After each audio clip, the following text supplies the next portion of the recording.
in the film, costuming always adds an extra layer to the character and our understanding of the character. So when it comes to No Time to Die, what were your touchstones for some of the characters when it came to dressing them?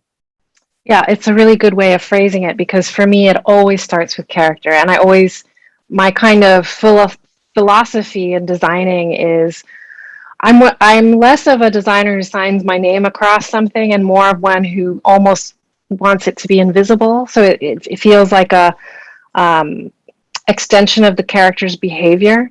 And so in terms of No Time to Die, because it's a Bond film, there's an expectation of sort of heightened glamour and all of that, which we definitely want to have a memorable sort of aesthetic that we've left with the film, but and iconographic look to it, iconic look, excuse me.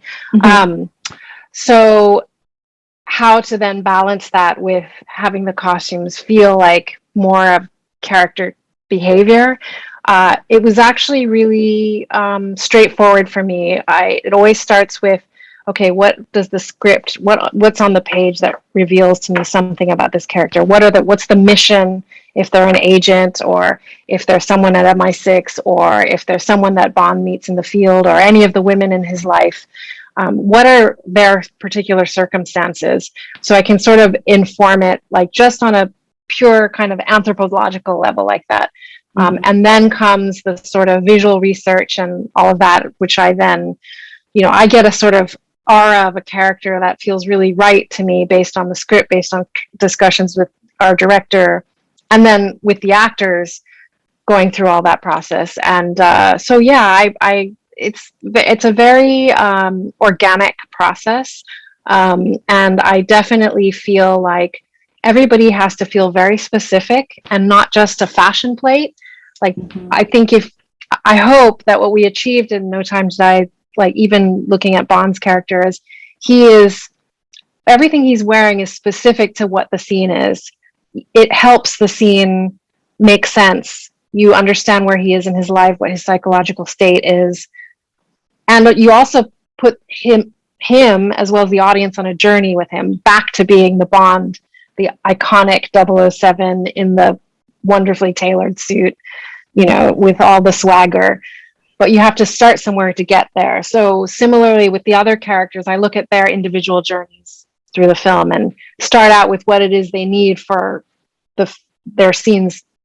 Like technically, if it's Lashana in the field, we meet her in Jamaica at a nightclub, so she's embedded in this sort of club outfit. Then we have somewhere to go with her when she's at MI6, and kind of there's a one-upmanship there, a one-up womanship, if you will. And the other characters, again, just whatever felt right for their environments, and how we need to understand them. Yeah, I really like the outfits, especially on Madeline, Nomi, and Paloma. I think like they have three different really distinct styles, and that's something I noticed right off the bat when I was watching the film. Where do you start when it comes to finding like that specific style? Do you look at designers, or do you look at fabrics? Do you get like a mood board? Like, what's your process when that? Well, it's really, it's still part of that same thing I was just describing. I think the reason they look distinct is not necessarily because their clothes are so distinct, but mostly because their characters are so distinct. And knowing that their characters were three very different women, all very strong, all very self-possessed, all very iconic in their own right as characters in the film and as women, I think there was never going to be a situation where, even if I had used the same designer on all three, I just think because they're all incredibly talented actors and interpreters, they were never going to play it differently. So it was more a case of them wearing clothes rather than the clothes wearing them.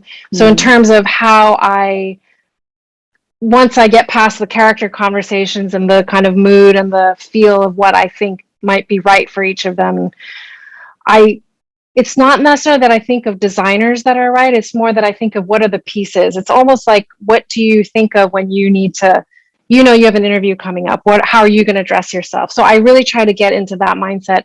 And the actors all appreciate that that's where I was starting from, because it became then about, capping off their performance in a way that was integral to their performance, rather than, being something that would make it impossible for them to kind of get past the fact that they were dressed in something that made no sense for the scene, even though it was an awesome dress or something like that. So yeah, it's very, very character based. And I think those three women are have three different occupations, right? Nomi has rules that are very much like Bond's in a way. She is the new MI6 star. So in a way, all the rules that I applied to a Bond who is the iconic 007 have a version of that going on with Nomi in her character. She's dressed for every mission in the field, in the office, at MI6. She has access to the finest things, so she's going to choose those things. There's a sort of effortlessness, I think. She is such a commanding performance of that. She's got so much moxie, and I think that comes through in everything she wears. There's a little bit of irreverence, but also she plays by the book. She's the counterpart to Bond in that way. So she's always sort of perfect for each of her missions. And then Madeline, as a psychologist, when we meet her, really when we meet her, it's their love story, right? So it's an extension of the final scene in Spectre. Bond and Madeline drive off into the sunset. So when we first see them in the memory in Italy, it's like the height of their love. Everything's possible. They've both relinquished their former lives. When we met Madeline in Spectre, she was, in a cold place as a rather cold psychologist. So her clothes kind of reflected that. She's still in a bombshell of a woman. So, going into our version of it, we talked at the very beginning about her needing to just still be a woman. And so her clothes are very, body conscious on her, but she is also quite neutral in her appearance. I mean, an incredibly elegant and sexy version of neutral, but quite, you're not going to get distracted by patterns or extra frou-frou on her outfits, because she's just a pretty straightforward, like, she's doing her job. She's a psychologist. We want her to be a woman and not necessarily have to kind of take on an armor to that. But also we meet her at a completely different part of her life after that memory. And so she's a much softer version, I think, than before. Also, when we start her out, she's in red floral, and I kind of wanted to make sure that after what happens in that beginning part, the kind of color and life have been drained a little bit from her. So she's not really cheery. She's not someone whose emotions are going to be on display necessarily, because she has to kind of tough it out without Bond in her life. Paloma, she's on a mission she's embedded as a satellite CIA agent in this Spectre black tie gala event. And because it's a black tie event, she has to she wears a gown. And because it's a Spectre event, there's a little bit of hedonism to it. So it's incredibly low cut, quite revealing when you find it actually works really well because of the physicality of that. If she was wearing something skin tight that wasn't able to kind of give her that movement, game over for her with all the kind of choreographed stunt sequences she's in. So wanted it to feel like something that would almost like a dancer would wear in a way. Yeah. I loved all of those outfits, especially Nomi's, where she's wearing like the blazer and she's got her like hand in her pocket and she's got the like double belt. That one I really enjoy. Oh, great. That's an amazing blazer. It was a blazer that I had bought one for myself in denim. And when I went over there and I looked at what they had, they had this whole range of colors. It's this company called Blase Milano. And I saw this rust colored one and we had some pieces. I just thought, oh, what if we did all this? And it just sort of came together, and she looks amazing in that, I think. Yeah, amazing. Absolutely. Yeah. So James Bond obviously has always been known for style, and for men, sometimes style just means, a black tuxedo. How did you push beyond the expected when it came to a masculine style? Well, I mean, I think that is a testament to how Daniel plays this role. I mean, he's a much more emotionally accessible Bond, I think, than previous Bonds. So the masculinity and the iconicness of him as Bond has a whole other layer to it, I think, with his interpretation of that. And then in our particular film, we're at a completely different part of his life where you really see the whole range of that. You see him at his most pared down, rawest, and you also see him at his most armored up, shell of the perfect sartorial shell. And then you see him in the final sequence in that sort of tactical look, which is sort of recalls his military past and all the steps that he took in his own history to becoming the 007 that he was. So it's, I think, Bond as a sort of masculine icon has always been true, but I think our version, I think masculinity might mean something different these days.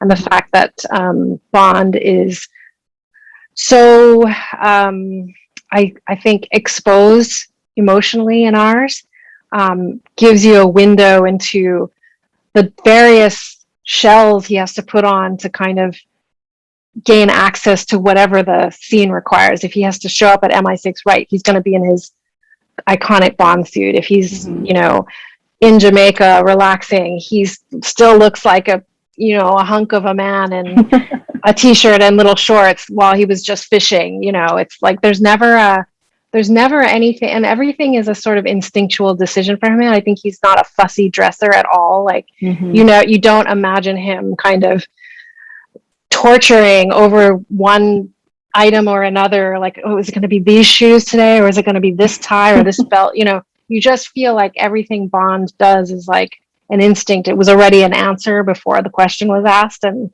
so that's kind of, I think, another level of explanation to why he might feel so utterly masculine. It's just like there's no fuss, right? Effortless. So, yeah. So going through the projects that you worked in the past, what would you think is your most difficult film, and which one was the one that you were most excited for? I personally really love the costuming that you did for Sunshine. That's like one of my favorite movies. So I was like, oh my god, that's amazing. Well, that's funny that you should say that. Yeah, I in some ways maybe that was the most difficult because it was my first film as a costume designer. Yeah, I mean, I would say they're all challenging, and it's not because, it's not for the reasons that one might expect. It's just there's a large amount of pressure I put on myself to make sure that every stone is uncovered. And I have a couple of key collaborators that I always work with. One of them being actually who was the assistant designer on Sunshine, Michael Mooney, who then was my associate designer on Bond, and who had, he's an incredible collaborator. So having him from the beginning, when I just started out, to getting to like fulfill a dream bucket list item for both of us, we sort of jokingly said the other day, after I saw him at the premiere, we toasted with a glass of champagne. He's like, to the first successful film we've worked. But